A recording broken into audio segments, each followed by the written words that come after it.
Para culminar la jornada del día de hoy, continuamos con el panel de preguntas. Invitamos a todos los conferencistas a que nos acompañen en el escenario para lo correspondiente.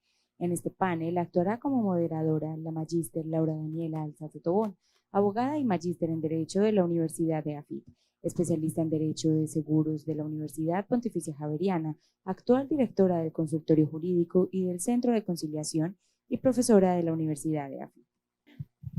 María Isabel, en tu ponencia abordabas la diversidad, el entrecruce, el entrecruzamiento en el ámbito escolar y nos preguntan, garantizar ambientes formativos seguros, generar más espacios amigables con las orientaciones diversas y expresiones diversas, ¿cómo lo logramos?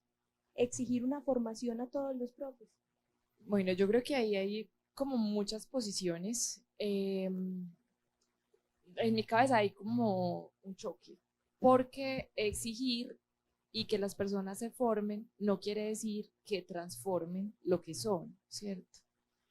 Entonces uno puede decir, listo, los vamos a llevar a todos a ver un curso y va a ser obligatorio.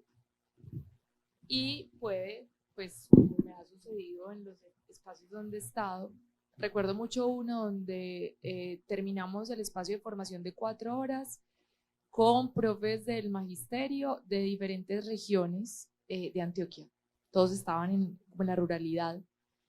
Era virtual y, digamos, trabajamos desde la literatura, la música, o sea, pasamos por diferentes lenguajes, apostándole a que el asunto no siempre tiene que partir de lo conceptual, pero pues obviamente cerrábamos con las exigencias en términos jurídicos. Y recuerdo la pregunta que me hizo, pues porque me quedé como rayos, o sea, estuviste 4 horas aquí sentado y me estás preguntando esto. Eh, que a este paso íbamos a terminar defendiendo pedófilos y zoofílicos. Y yo me quedé como, ¿es en serio? Pues porque te inscribiste, porque además era un espacio que era voluntario, o sea, ellos no estaban obligados a asistir. Entonces, imagínate si eso pasa en un escenario donde el asunto es voluntario y depende mucho de la apertura. ¿Qué pasa en los escenarios donde las personas son obligadas a ir? O sea, casi que es un obstáculo, un reproceso. Eh, Sin embargo, y aquí entonces es donde digo que hay como un choque en mi cabeza, cuando no los obligamos, terminamos conversando los mismos. Entonces el espacio es, pues casi que llegamos y ya todos sabemos quiénes estamos, como así, ves, y yo no sé cómo te llamas, pero te he visto en tal parte, te he visto en tal otra. Eh, creo que toca, creo que toca, por lo que está pasando en este momento con las universidades y las denuncias de violencias basadas en género, aparece nuevamente la pregunta. Entonces, obligamos a los profesores a que se capaciten, pero es que si los obligamos ellos no van a tener apertura, pero es que si no los obligamos tampoco la tienen. Entonces, como que quizá que comprendan que el asunto no depende de su voluntad. O sea, es que no le estoy preguntando si quiere, le estoy diciendo que es una exigencia y que es una obligación de usted como profesor entender que la universidad y que las instituciones educativas tienen que ser espacios seguros. Y digo profesor, pues porque casi que es reiterativo, ¿cierto? Una y otra vez, a uno le llama muchísimo la atención la pregunta por el victimario. ¿Qué vamos a hacer con los profes? ¿Qué vamos a hacer con los profes? ¿Cómo vamos a proteger a los profes? Y donde haya falsas denuncias. Y mi pregunta siempre es, bueno, ¿y ustedes por qué no se están preguntando por las estudiantes, cierto? O sea, ¿por qué no nos estamos preguntando por esos estudiantes y esas estudiantes que son menores de edad, están en una institución educativa y sufren al profesor que literalmente lo que está haciendo es abonar su ignorancia cultivada? O sea, literalmente la respuesta es yo no sé, pero tampoco quiero saber. O sea, no me interesa. O sea, esa cosa, eso que es como todo el abecedario. Perdón. Entonces, claro, vencer esa resistencia, nosotros le hemos apostado a dos cosas: formación, pero también para quienes están en el marco de lo homofóbico, lo transfóbico, como lo decía la propia ahorita, ahí toca salirse de la lógica de la formación y toca exigir en términos jurídicos. Y en términos jurídicos también tenemos forma de hacer esa exigencia, porque estamos hablando de protección de derechos humanos. Entonces, ojalá se puedan mover en un discurso de apertura, pero si no nos podemos mover con una apertura para escuchar otras voces, otras formas de habitar el mundo. Entonces, pues toca, es que no te preguntamos.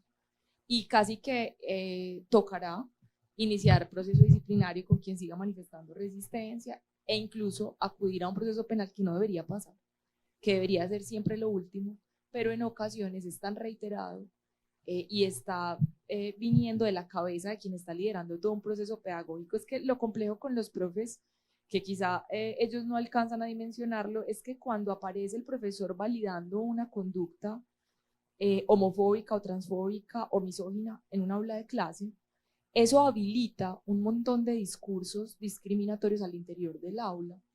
Entonces el profe decía, no, pero es que yo no hacía ese chiste con esa intención. Claro, usted quizás no lo hacía con esa intención, muy desafortunado su chiste, pero las otras personas que están en el aula de clases se entienden legitimados para poder llevar a cabo ejercicios de discriminación. Gracias. Carolina, en tu intervención, cuando abordabas los retos de la atención en salud para personas trans y tocabas varios puntos que eran susceptibles de mejora, quizás las preguntas que sí son pertinentes para la atención, las que no las son, y nos hacen una pregunta en ese respecto. ¿Es apropiado que sigan preguntando cuántas parejas sexuales ha tenido cuando se realice una citología anal? No, pues no es apropiado. Puede ser necesario preguntar si ha tenido relaciones anales, pero también es importante hacernos citología anal si no hemos tenido relaciones anales. Recordemos que no solamente el PBH está en el cuello uterino, sino que también puede estar en la vulva y puede estar en el ano si hemos tenido relaciones sexuales sin protección, independientemente si es de una pareja homosexual o sea una pareja heterosexual. Es importante hacernos la citología. Es importante preguntar si se ha tenido una pareja eróticamente sexual con penetración para saber el tipo de citología que se haría a nivel vaginal. No es el mismo espéculo que se pone si es una mujer que no ha tenido una relación o con penetración vaginal o un hombre trans que no ha tenido penetración vaginal, así sí ha habido penetración. Entonces la pertinencia en la pregunta es si se ha tenido para ese fin. Pero en el anal no es necesaria. Incluso si se ha tenido relación de penetración anal con condón y con protección, el riesgo de infección por VIH, que es para lo cual se hace la citología anal, no estaría. Entonces sería más pertinente preguntar la pertinencia del examen, la necesidad del examen, para que se lo puedan hacer en el momento adecuado y por las razones adecuadas. Pero no influye si yo he tenido 30 parejas sexuales con penetración anal y me he protegido con las 30, tengo menos riesgo que si he tenido una sola y no me he protegido con esa persona. Entonces, la cantidad de parejas no es un dato necesario para la citología anal y para la vaginal solamente con fines de saber la técnica adecuada para hacerlo. Mil gracias, doctora Carolina. Mike, estas son las jornadas de la sexualidad diversa, del género y también de la familia. Y cuando nos compartiste muy generosamente tu historia de vida, nos hablaste de tus hijos.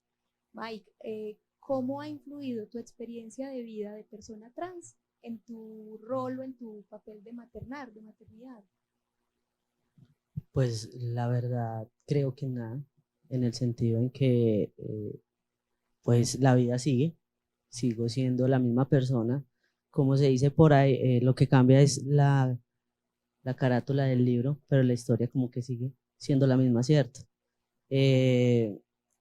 Creo que después de que me vine para Medellín y empecé el tránsito, he tenido como más acercamiento a mi hijo, al mayor, que lo que era antes. O sea, el simple hecho de que me llame a pedir consejos, tengo una novia, tengo eso, o sea, siento que la relación no ha influido nada en yo haber realizado mi tránsito, haber realizado mi cambio, verme como me veo, en el aspecto de que desde el principio, cuando inicié el tránsito, se habló con ellos con sinceridad y se les preguntó, porque no me gusta hacer las cosas a escondidas, ni mucho menos, porque siempre, pues a la final a la hora pues me iban a ver o me van a ver. Entonces, desde el principio que fui sincero, de verdad lo que ellos dijeron, más si usted es feliz, nosotros somos felices.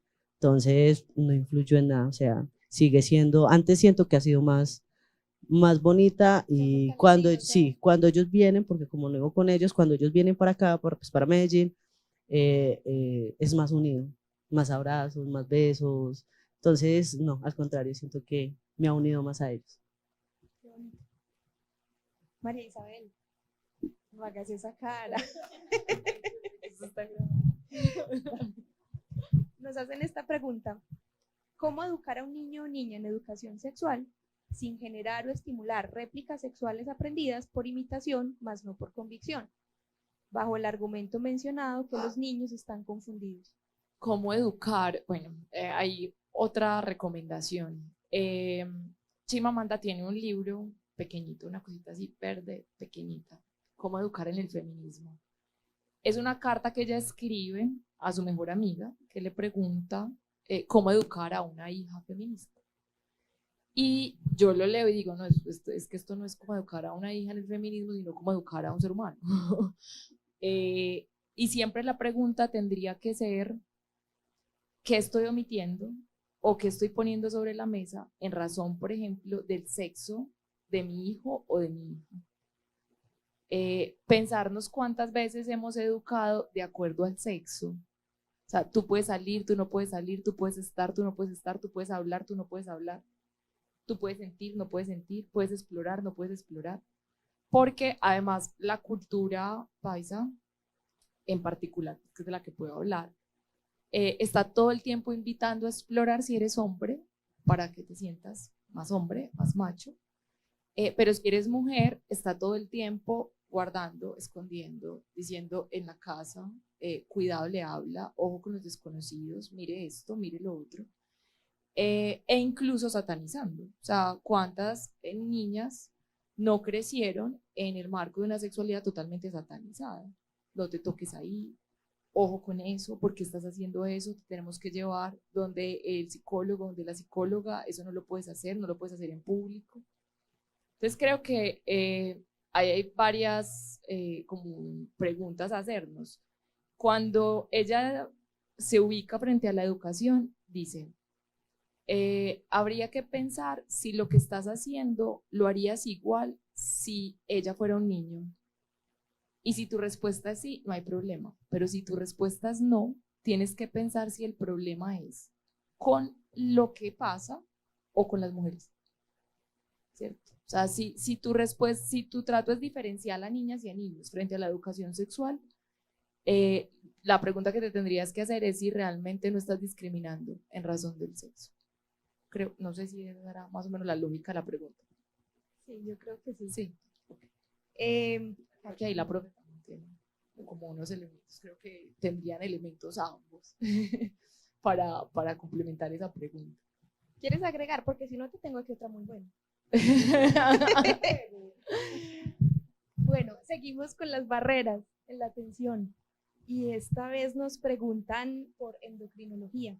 Entonces nos cuentan, si hay muchos profesionales en endocrinología, solo 4 están atendiendo a personas trans y dicen que ellos no están capacitados para atender personas trans. ¿Has detectado eso como una barrera, esa atención en esa especialidad? A ver, yo creo que es importante entender varias cosas. La endocrinología es una subespecialización de la medicina interna. Es decir, uno se gradúa de médico general, hace medicina interna y luego se chutan otros 2 años en endocrinología. Sin embargo, yo creo que, a ver, la dificultad grande es la falta de guías para la atención, porque si somos muy honestos, los médicos generales podríamos hacer el proceso de acompañamiento mandando las hormonas.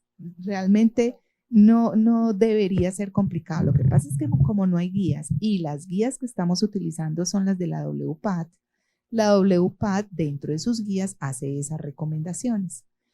Pero, por ejemplo, en sexología clínica, nosotros como sexólogos nos forman para hacer el acompañamiento, los médicos sexólogos, porque hay psicólogos sexólogos, hay otras especialidades en sexología. Entonces, en mi caso particular, tengo la formación para hacer la atención médica y la atención psicológica, las dos. Los médicos generales podrían gustarles el tema, estudiar y mandar las hormonas y hacer el seguimiento. Entonces yo creo que sería interesante entender que no es solamente la endocrinología esta responsabilidad. No son tanto los endocrinos, pero no en el proceso formativo de endocrinología no les dan este tema tampoco.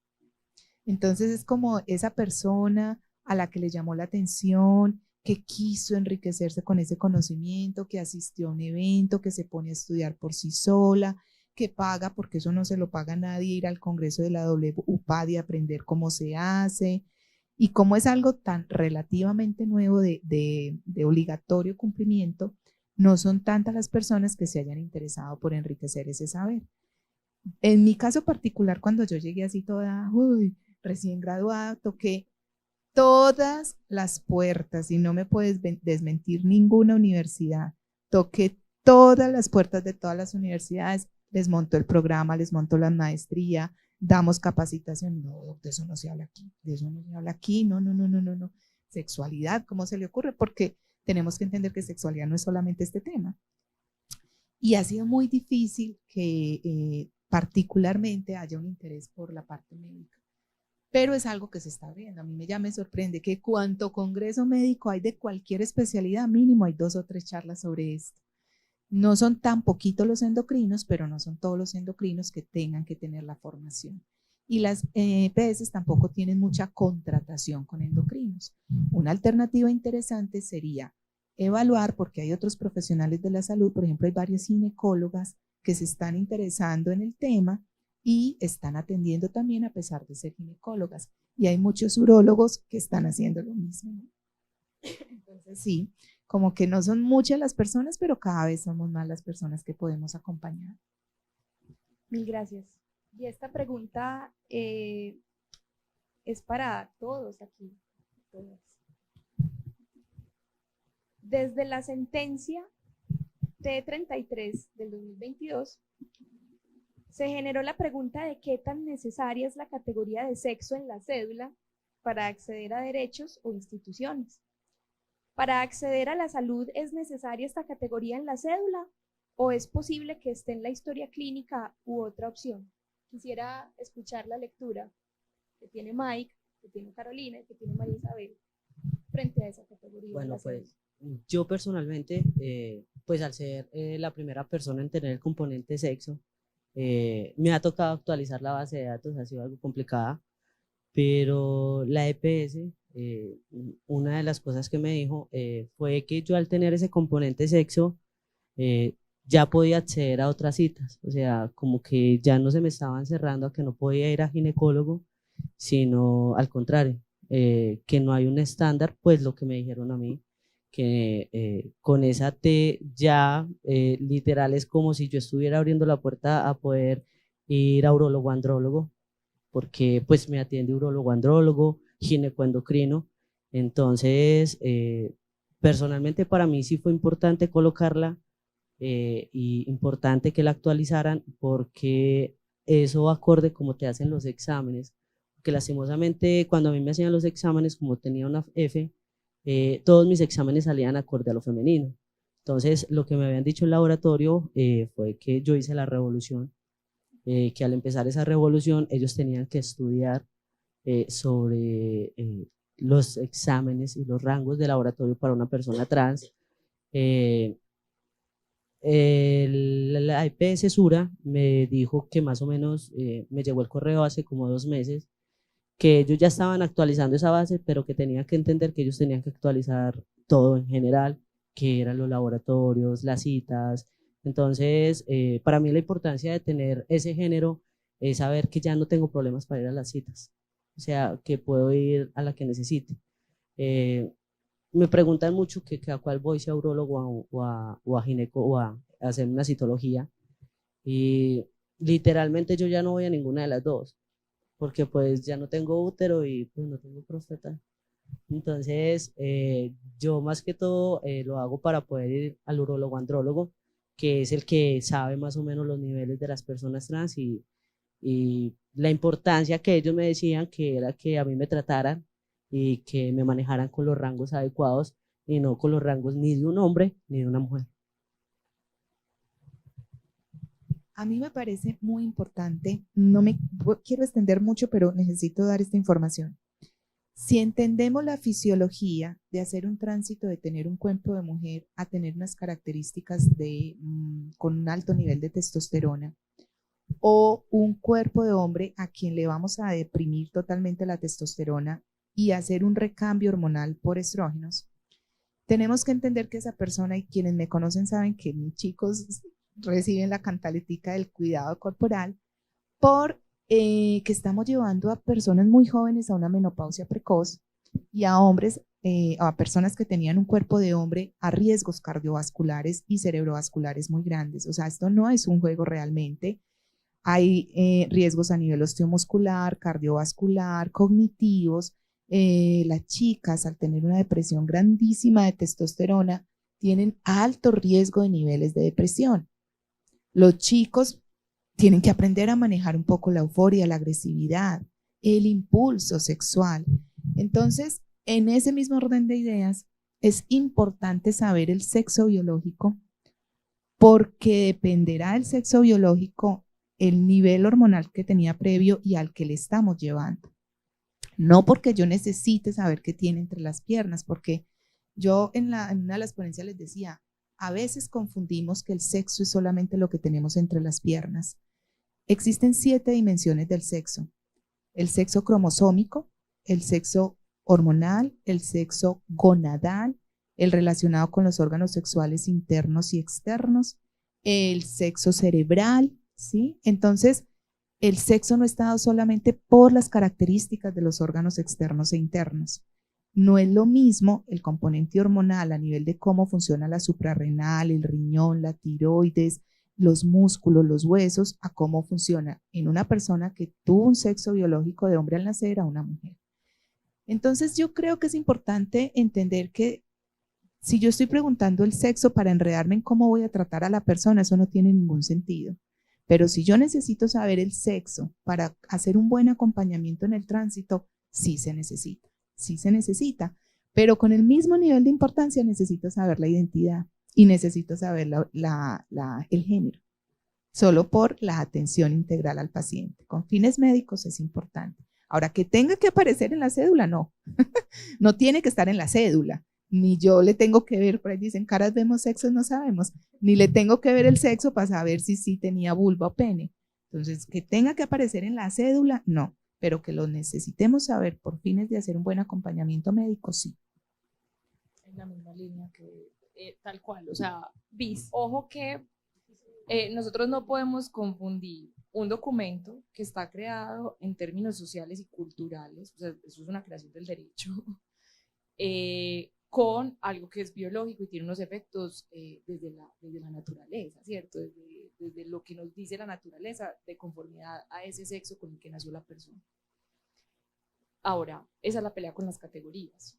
Como yo me muevo más desde lo queer, yo peleo con los cajoncitos. O sea, a mí me estresan las categorías porque las categorías han sido una forma de amarrar a las personas y todo el tiempo les estamos pidiendo coherencia. Ah, pero no decías pues que eras lesbiana. ¿Y por qué terminaste teniendo relaciones sexuales con un hombre? ¿Cierto? Y somos capaces de cuestionar decisiones tan íntimas de la persona con fundamento en esos cajoncitos. Es que te me saliste del cajón y yo ya te había metido a ese cajón y ya te había encerrado con llave. Porque además es como si fuéramos una sola cosa toda la vida. O sea, es que, pero si naciste con pene, ¿cómo no te comportas así todo el tiempo?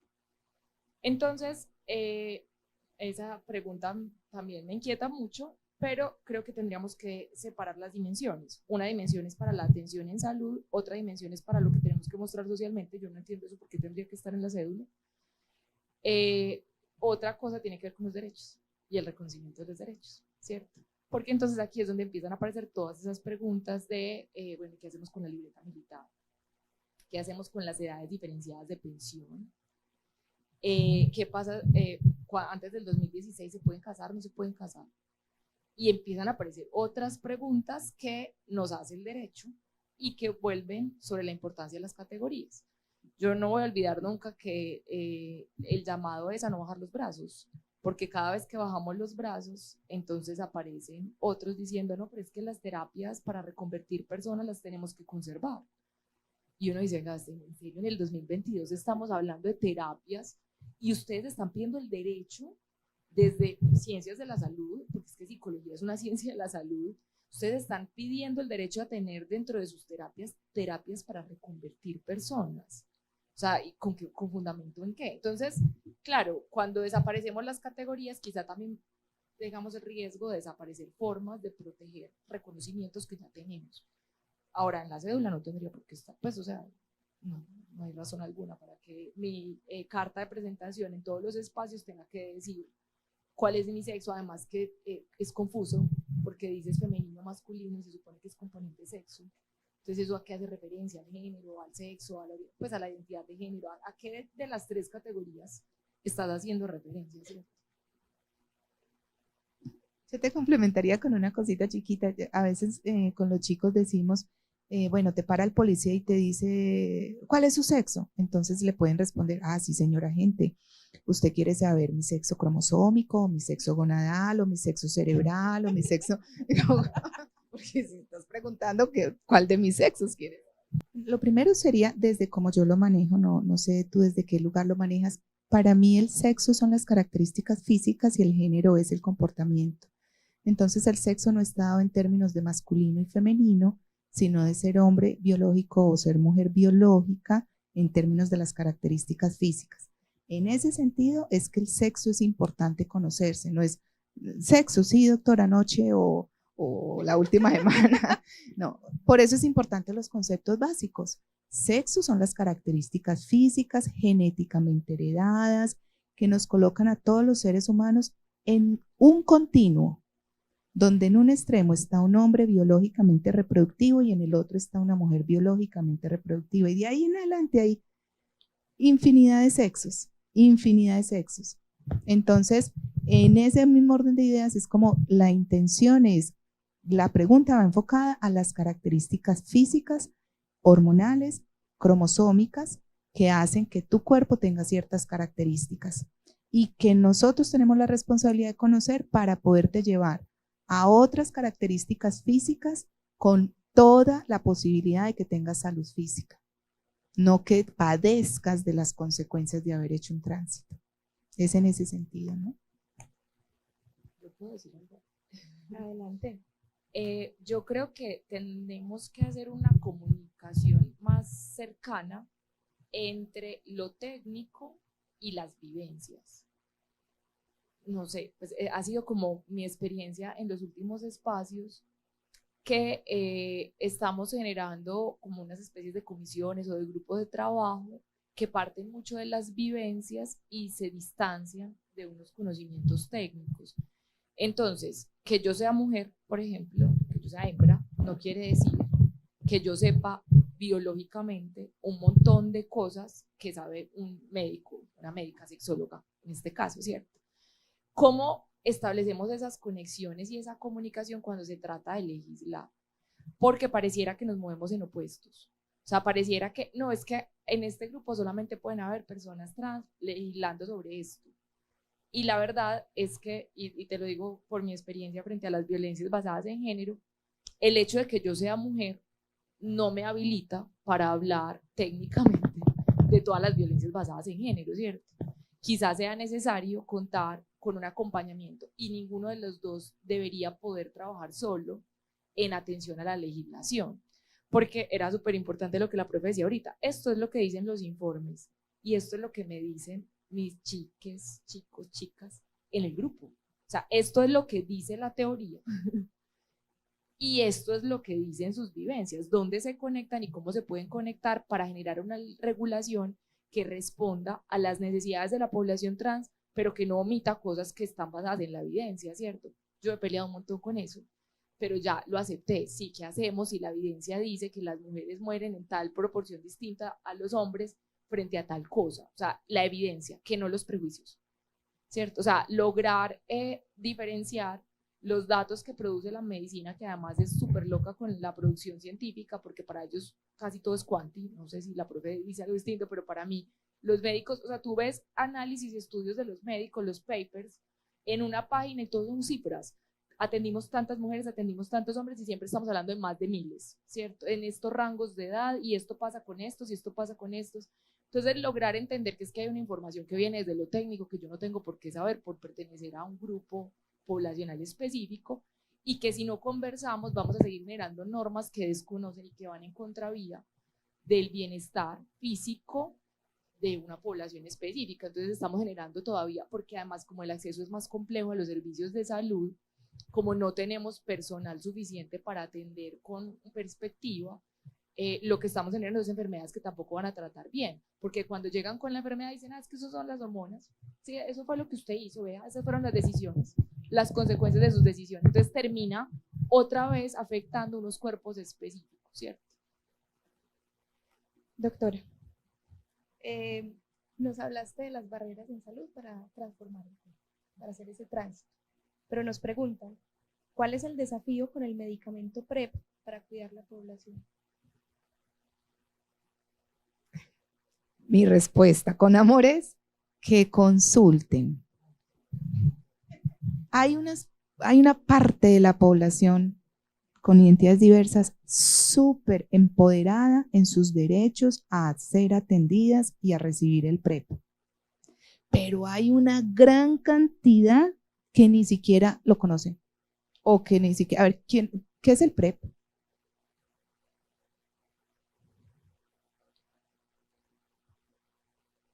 Miren la persona que lo responde, no digo que sea la única que lo conoce, pero miren la persona que lo... Eso es lo que sucede, que es la población que más tiene conocimiento sobre el tema y consultan y preguntan y exigen el derecho y la EPS lo tiene que dar y lo cubre, pero yo creo que el reto más grande que tenemos es que no solo la población diversa, sino la población en general tenga conocimiento al respecto y haga uso de ese derecho. Pareciera ser que la pregunta fuera enfocada a cuál es la barrera para tener acceso, pero la mayor barrera que yo percibo que hay es que seamos nosotros los que consultemos, exijamos, pidamos y conozcamos que tenemos derecho a una serie de medicamentos que nos van a ayudar a prevenir en particular estas infecciones. Muchas gracias. Esta última pregunta, que va también para todas las personas que están aquí en esta tarima conmigo, es para manejar la cuota de esperanza, como dice Carlos Julio. Y esta es la pregunta. ¿Consideran que el panorama LGBTIQ+ va a mejorar de aquí a una década? ¿Creen que hay esperanza en cuestión de cómo el común denominador de la población colombiana asume las identidades de género? Transeres cumple este año 10 años. Y si me devuelvo hace 10 años, es mucho el cambio que ha habido, pero es mucho. Entonces, proyectándolo a 10 años, yo sí sería muy a favor de que van a haber cambios, que van a haber nuevos retos. Ojalá los retos sean súper distintos a los que estamos hoy hablando, que la charla cambie completamente. Pero yo sí soy esperanzadora, es que esto que hoy estamos teniendo acá no se veía hace 10 años, no se hablaba de esto en las instituciones de salud. Yo esperaría que tocar las puertas nuevamente en las universidades implique que sí. No, ya, no mentira, sí está habiendo un cambio. Antes yo tocaba las puertas y ahora ya son las instituciones buscándonos para que seamos quienes capacitemos. Yo en ese sentido sí lo vería esperanzador. Pues yo la verdad, esa es la meta que tengo. Eso fue lo que yo dije desde un principio, que la meta es de aquí a 10 años ya no tengamos que seguir explicando ni diciendo qué somos ni qué queremos, ¿cierto? Creo que estos espacios que se están abriendo es precisamente para recalcar y para que las personas empiecen a conocer. Y lo más rico de esto es que una persona ve una palabra y empieza con otra y a la final empieza a conocer muchas palabras de la comunidad, porque es que esto es una diversidad tan grande que empiezan con pansexual y después que es asexual, heterosexual, asexual. Entonces, la meta es de aquí a 10 años, esto ya haya evolucionado.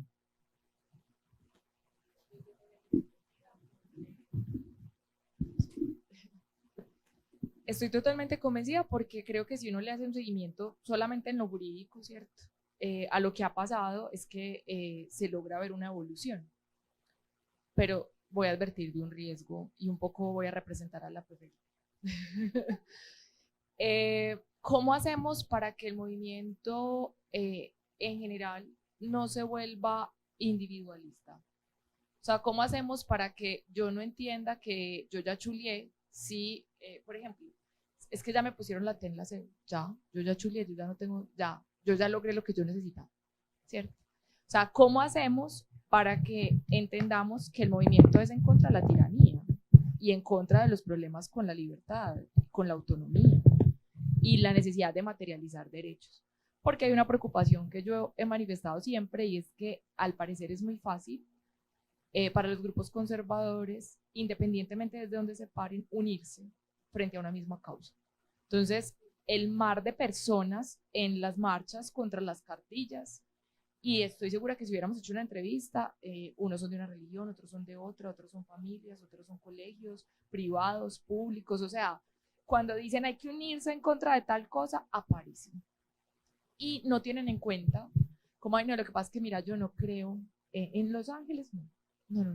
No, yo en la Virgen, no, tampoco, no. En no, yo no puedo ir a esa marcha porque es que allá va a estar, pero cuando hablamos del movimiento, pues de movimientos que son por la defensa de los derechos humanos de diferentes poblaciones, pareciera que se nos olvida que todos somos finalmente subalternos y que al menos en eso compartimos y tendríamos que compartir un objetivo común, y es que todos logremos alcanzar derechos en igualdad de condiciones. Y que no nos podría pasar lo que pasó en su momento con el feminismo y con los grupos antirracistas, que terminan o empiezan juntos, ¿cierto? Y al final los grupos antirracistas terminan dándole la espalda a las mujeres, porque es que esto no nos va a dar créditos, ¿cierto? Esto hasta qué punto nos conviene. Al parecer fueron muy útiles en un momento y luego no nos van a ser útiles. ¿Cómo no permitir que nos pase eso? Creo que ese es el reto. O sea, ¿cómo trabajamos entre lo técnico y las vivencias? Que ese fue el que enuncié en la pregunta anterior, y cómo aprendemos a encontrar puntos para encontrarnos en lugar de encontrar cómo desencontrarnos, ¿cierto? Cómo no atomizarnos y que se nos convierta esto en un asunto de es mi derecho y es lo que yo quiero, y ya cuando lo logre me salgo de este asunto. Mira, Valerie, lo que a mí me dijeron, lo que pues me han dicho es que, y como tú lo has dicho, o sea, esto es una incidencia que estamos empezando, ¿cierto? Esto es algo que estamos iniciando y por algo tenemos que iniciar. Si ellos se ponen a mirar, una persona trans no vive lo que vive una mujer ni lo que vive un hombre, entonces ellos tendrían que analizar muy bien si los están haciendo por esa edad.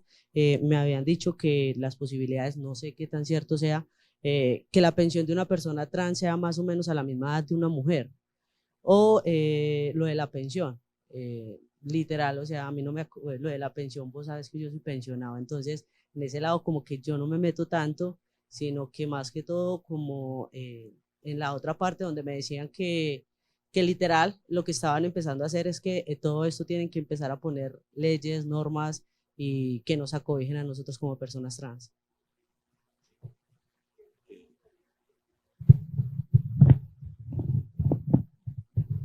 Sí. Valerie, para responder la pregunta que haces, voy a aprovechar el planteamiento que hacía Carolina. Ese es un reto en este momento.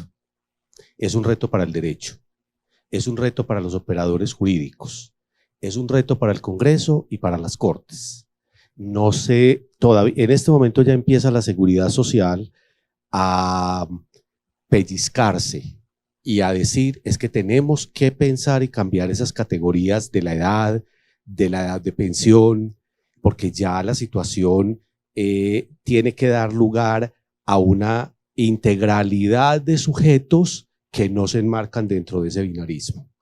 Todavía no está claro, porque la discusión va a ser, ¿con qué criterio, si decimos que las mujeres trans van a pensionarse a los 58 años, a los 57 años, entonces los hombres trans que hacen su tránsito y que tenían un derecho ya incorporado en su identidad porque nacieron como mujeres y la ley les reconocía 57 años, eso es lo que nosotros llamamos en derecho un derecho adquirido, un derecho que ya tenían por el solo hecho de su sexo con el que fue asignada la naturaleza. ¿Por qué razón cuando hace el tránsito le vamos a cambiar las reglas de juego que no son mejores? O sea, ¿cómo le vamos a decir a una mujer que desde que nació ya tenía asegurada su pensión a los 57 años, hace su tránsito a hombre, ay, qué pena, usted ya tiene que pensionarse hasta los 62? No, pero ¿por qué? ¿Cierto? Lo que pasa es que no es clara la situación y volvemos a lo mismo, o sea, es el rompimiento del paradigma. Entonces el derecho empieza a debatirse, porque está el argumento de los derechos adquiridos, situación jurídica consolidada. Yo nací como mujer y yo tenía mi pensión a los 57 años, yo hago mi tránsito y ese derecho, ¿por qué me lo van a modificar? Entonces la ley empieza a decir, pero es que usted voluntariamente hizo el tránsito a hombre y las leyes colombianas tienen unas condiciones específicas precisamente por la asignación sexual. ¿Sí? El que hace el tránsito de hombre a mujer, digamos que tiene la ventaja en ese momento, porque se iba a pensionar a los 52 años y a los 62 y ya se puede pensionar a los 67, pero, perdón, a los 57, pero el sistema le podría decir, un momentico, a la inversa, la teoría del derecho adquirido. Entonces usted se me gradúa, ay por Dios, usted se me pensiona, usted se me pensiona a los 62 años. Es un reto, o sea, no sabemos en este momento cuál es la respuesta, no sabemos todavía qué va a pasar, pero tiene que pasar algo. Y esa es una obligación del Estado, del legislador, que ustedes saben, todos lo sabemos, es muy reticente a estos cambios, ¿cierto? Tenemos matrimonio entre personas del mismo sexo por nuestra Corte Constitucional. Miren que en las discusiones que dio el Congreso, en las discusiones públicas, los congresistas decían con orgullo, nosotros no estamos preparados para el matrimonio entre personas del mismo sexo, estaremos preparados en 30 o 40 años. Pues, hombre, ¿usted por qué está diciendo una cosa de esas en el 2013, en el 2014? Entonces, sí tenemos ese reto y esa es una discusión y esa es una batalla que hay que ganar. Y para ganarla hay que cambiar el paradigma. Y yo te complementaría desde el punto de vista de salud, que sería muy rico transformar ese paradigma a lo siguiente. ¿Qué tal que si el objetivo en vez de poner barreras en atención en salud sea facilitar la atención en salud, que les permita tener tan buenos acompañamientos médicos y hacer tránsitos tan bien hechos que quitemos los efectos secundarios adversos que llevan a que la mortalidad médica sea alta? Porque una cosa es la mortalidad producto de la violencia, la discriminación, otra el producto del medicamento mal puesto, la hormonoterapia, los tratamientos artesanales. Entonces, ¿qué tal que la apuesta fuera? Y si más bien lo que hacemos es quitar las barreras de atención, si el tratamiento, porque quienes lo hacen saben que es muy fácil, o sea, hormonoterapia es testosterona y estrógenos, es que no hay ni siquiera mucho que elegir en las alternativas. Si facilitamos esos tratamientos médicos de una manera bien hecha, con un profesional que lo sepa manejar bien, que los efectos secundarios adversos y las complicaciones desaparezcan, entonces vamos a prolongar una vida saludable. Entonces, en ese mismo orden de ideas, si se conjuga lo legal, lo médico, pues va a terminar pasando lo que está pasando. Y es uno de los grandes logros que han tenido la población de mujeres trans. Yo, Carolina Londoño, voy y pido que me pongan cenitos y no me los ponen. Es estética. O que me hagan una feminización de rostro, me quiten no sé qué, no me la hacen. No me la hacen. Una depilación láser, no me la hacen.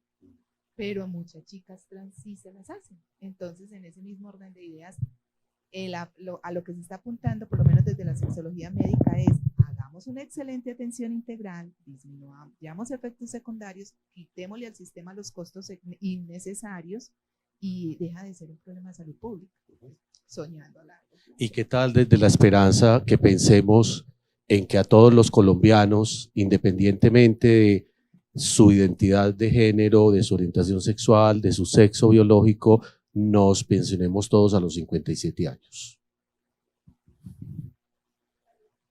Esa es una de las posibilidades. Yo agregaría algo ahí y es la particularidad del sistema sexo-género, ¿cierto? porque esa es una categoría que te acompaña desde antes de nacer, unas categorías que te van a acompañar desde antes de nacer hasta la muerte.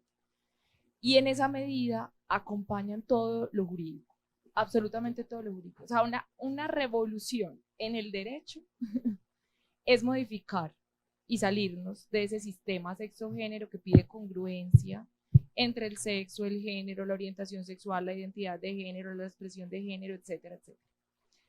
Cuando logramos salirnos de ahí, pues claro, es que estás interrogando todo el derecho. O sea, todo el derecho, absolutamente todo el derecho tiene fundamentos en el sistema sexo-género. Entonces, interrogarlo implicará muchos cambios. Se puede hacer, se logra, como nos lo está mostrando Mike, pero además implicará no bajar los brazos, como decía ahorita. O sea, tener el valor de empezar a interrogar todo el sistema jurídico, que va a ser largo y que puede generar muchos problemas y que podemos decidir no hacerlo también, porque yo también creo que ese es un derecho. O sea, esa idea de que tenemos que salir del closet, no es que si tú no quieres salir del closet no tienes por qué salir del closet, es cierto, pero obligar a las personas a hacer cosas que no quieren hacer no debería estar tampoco dentro de nuestras opciones. ¿Cómo logramos interrogar todo el sistema? Pues acudiendo a las personas que sí lo quieren interrogar, ¿cierto? Y apoyando y acompañando a las personas que sí lo quieren interrogar por voluntad propia. Llegamos así entonces al final del segundo día de las 5ª jornadas de Derecho, Familia, Género y Sexualidad Diversa. Agradecemos su asistencia y les deseamos feliz noche.